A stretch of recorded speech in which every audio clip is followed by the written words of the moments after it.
Beautiful hands, beautiful wrists, beautiful batsman. Look at that one. This bloke is brilliant. And this is when he comes to life. He stands his ground straight down the ground. He lifted it up.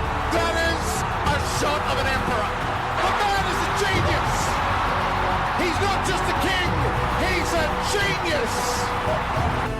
Virat Kohli एक ऐसा नाम है जो हर एक cricket fans के दिलों में बहता है। एक ऐसा बैट्समैन, एक ऐसा खिलाड़ी है जो करोड़ों में एक है। उनकी रिकॉर्ड्स और उनकी खेल से दुनिया भर लोग पागल हैं। देश से ज्यादा विपक्षी देश के लोग प्रशंसा करते हैं उनका।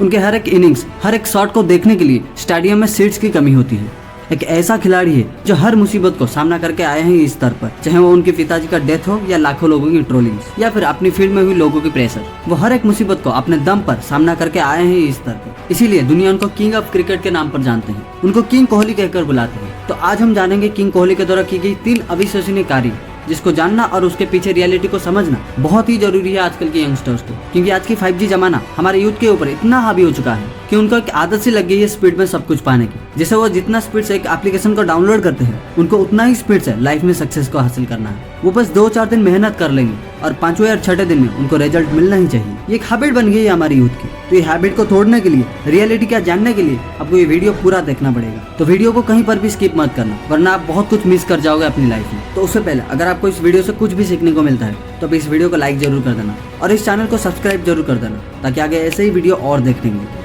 तो पहला वो कौन सी चीज है जो आपको जानना बेहद ही जरूरी है किंग कोहली के बारे में। तो इसके लिए हमको थोड़ा पीछे चलना होगा। 23 अक्टूबर 2022 ICC T20 वर्ल्ड कप, जब इंडिया वर्सेस पाकिस्तान का मैच चल रहा था। पाकिस्तान पहले बैटिंग करके इंडिया को 160 रन का टारगेट दिया था और इनिंग्स से शुरू में टीम इंडिया का हालत काफी बुरा गुजरता था। टीम एक के बाद एक विकेट्स गंवा रहा था, यहाँ तक कि विन प्रेडिक्शन भी काफी बुरा था इंडिया के लिए। लेकिन इतने सब होने के बावजूद भी टीम इंडिया का अभी भी होप था, क्योंकि उस वक्त मैदान में थे the chase master Virat Kohli. और दूसरी ओर से पाकिस्तानी बॉलर हारिस रऊफ ने गेंद लेकर आ रहा था 18.5 ओवर में। बॉल की रफ्तार था 145 से 150 किलोमीटर पर आवर्स की। उस हार्ड लेंथ और कमर की ऊंचे की गेंद को लगाई एकदम सामने, और वो भी छक्के के लिए। करीब 150 की रफ्तार की गेंद को सामने मारना, और वो भी हार्ड लेंथ डिलीवरी को, तो ये कोई साधारण बात नहीं है। सामने जितना स्पीड से वो गेंद आ रहा था, करीब उतना ही स्पीड से पहुंचा दिया उस गेंद को बाउंड्री लाइन के बाहर। तब उस वक्त किसी को कुछ पता नहीं चला कि ये कैसे हो गया। इसके बाद काफी महान खिलाड़ी ने उस शॉट को अप्रिशिएट किया, और कुछ लोग ऐसे भी कह दिया कि इस प्लेनेट में ऐसा कोई बैट्समैन नहीं है जो इस शॉट को खेल सकता था। सिर्फ विराट कोहली के अलावा ये शॉट को और कोई नहीं खेल सकता। और कुछ लोग उस शॉट को शॉट ऑफ द डिकेड भी कह दिया। तो ये कहने का मेरा मतलब क्या है दोस्तों, कि कोहली ने कभी ऐसा प्री प्लान नहीं किया था कि मुझे एक दिन T20 वर्ल्ड कप खेलना होगा, और वो भी पाकिस्तान के खिलाफ। और सामने हारिस रऊफ नाम का एक बॉलर आएगा जो 150 की रफ्तार की गेंद को एक हार्ड लेंथ पे हिट करेगा, और उसको मैं सामने छक्का मारूंगा।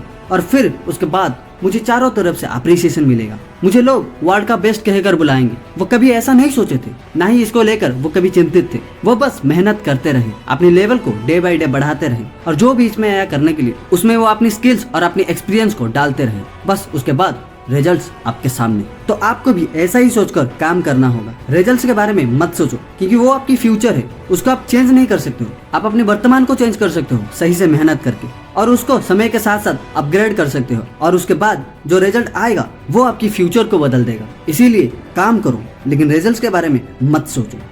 उसके बाद जो चीज हम जानेंगे तो वो हुआ था इंडियन प्रीमियर लीग में, जब मैच था CSK वर्सेस RCB का, जब किंग कोहली ने एक शॉट खेला था शॉर्ट थर्ड मैन के एरिया में, और उस वक्त विकेट कीपर थे महेंद्र सिंह धोनी। तो सोचो, जहां वर्ल्ड का बेस्ट विकेट कीपर के हाथ में बॉल है, और वो भी विकेट के बहुत करीब, जिसके हैंड की स्पीड दुनिया भर चर्चा हो रहा हो, वहां ये उनके खिलाफ 2 रन चुरा लिए, और वो भी शॉर्ट थर्ड मैन एरिया में, जहां डिस्टेंस बहुत कम होता है। इस एरिया में 2 रन चुराना बहुत ही डिफिकल्ट है, और उसमें और भी डिफिकल्ट जब सामने दुनिया का सबसे फास्टेस्ट विकेट कीपर हो, जहाँ उनके बैट क्रीज लाइन से बहुत दूर। वहाँ इनके जगह और कोई होता तो वो पूरा आउट हो जाता, लेकिन वो आउट इसलिए नहीं हुई क्योंकि वो विराट कोहली है। तो यहाँ से हम क्या सीखे दोस्तों, कि सामने चाहे जो भी हो, मुझे फर्क नहीं पड़ना चाहिए, क्योंकि मुझे अपनी ताकत पर भरोसा है, मुझे अपनी पोटेंशियल पर भरोसा है। चाहे जो भी हो जाए, मैं हार नहीं मानूंगा। तो आपको भी खुद के ऊपर भरोसा करना होगा, खुद के पोटेंशियल पर भरोसा रखना होगा, अपनी दम पर भरोसा रखना होगा, और अपनी ताकत को समझना होगा। अगर तुम एक्स्ट्रा ऑर्डिनरी बनना चाहते हो तो सामने कौन है भूल जाओ,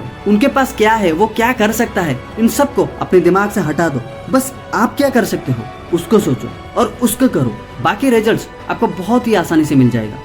तो लास्ट में जो चीज हम जानेंगे तो वो है विराट कोहली की कंसिस्टेंसी। विराट कोहली एक ऐसा बैट्समैन है जिसका हर फॉर्मेट में एवरेज रेट लगभग 50 से ऊपर है। एक ऐसा बैट्समैन जो किसी भी फॉर्मेट में, चाहे वो टेस्ट हो, ओडीआई हो या टी20 हो, हर फॉर्मेट में कंसिस्टेंट परफॉर्मेंस देते हैं। उनके कंसिस्टेंसी इतना अच्छा है कि अगर स्टेट कंपैरिजन किया जाए तो वो God of cricket Sachin Tendulkar से भी आगे निकल चुके हैं और कुछ रिकॉर्ड्स अभी भी बाकी है तोड़ने के लिए। तो एक चीज को हमेशा ध्यान में रखना दोस्तों कि सक्सेस को पाना जितना मुश्किल है उससे ज्यादा मुश्किल है उसको मेंटेन करके रखना, उस सक्सेस रेट को बरकरार रखना। और इस सारी चीज को मेंटेन करने के लिए आपको मेहनत करनी पड़ती है। जैसे इन्होंने भी करीब 2.5 से 3 साल तक मेहनत किया था अपनी फॉर्म को वापस लाने के लिए। वो कभी भी ऐसा नहीं सोचे कि मैं क्रिकेट की किंग हूँ तो मैं क्यों मेहनत करूँ, मैं तो अभी बेस्ट इंटरनेशनल बैट्समैन हूँ, मैं क्यों मेहनत करूँ। वो कभी ऐसा नहीं सोचे थे। वो हमेशा मेहनत करते रहे और अपनी स्किल पर भरोसा करते रहे। इस बार नहीं हुआ तो मैं अगली बार ट्राई करूंगा, अगली बार नहीं हुआ तो मैं फिर और एक बार ट्राई करूंगा, और उस बार भी नहीं हुआ तो मैं फिर से एक बार ट्राई करूंगा। मगर मैं उसको छोड़ूंगा नहीं, मैं कोशिश करता रहूंगा, मैं मेहनत करता रहूंगा। फिर ऐसे ही करते करते वो अपने फॉर्म को वापस पा ली। तो यहाँ से जिंदगी की एक मूल मंत्र निकल कर आता है दोस्तों कि मेहनत करो। जैसे खाने पीने के बिना हम जी नहीं सकते, वैसे कोशिश को हम छोड़ नहीं सकते, मेहनत को हम छोड़ नहीं सकते, क्योंकि खाना भी काम करने के बाद मिलता है। तो इसीलिए हमेशा अपने काम से प्यार करो और अपनी कोशिश से जुड़े रहो और मेहनत करते रहो। अगर आप ऐसे करते रहोगे तो जो चीज आप चाहोगे वो पाओगे, जो आप बनना चाहोगे वो आप बन जाओगे।